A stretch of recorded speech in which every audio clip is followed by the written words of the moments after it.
Thank you, Honourable Speaker. Thank the Honourable Member for that question. Counselling services are available to our frontline health workers.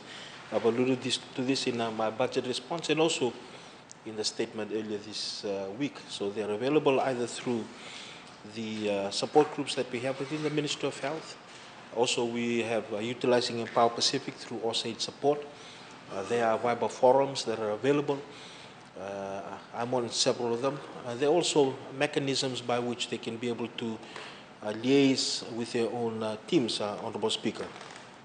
Certainly, there are occasions, for example, when counselling is needed differently from the routine counselling services.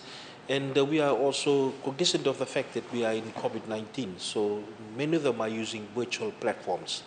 So if the question is easily available in terms of fronting up, meeting a person, talking, that may not necessarily be so because of the COVID-19 protocols that we currently have at the moment.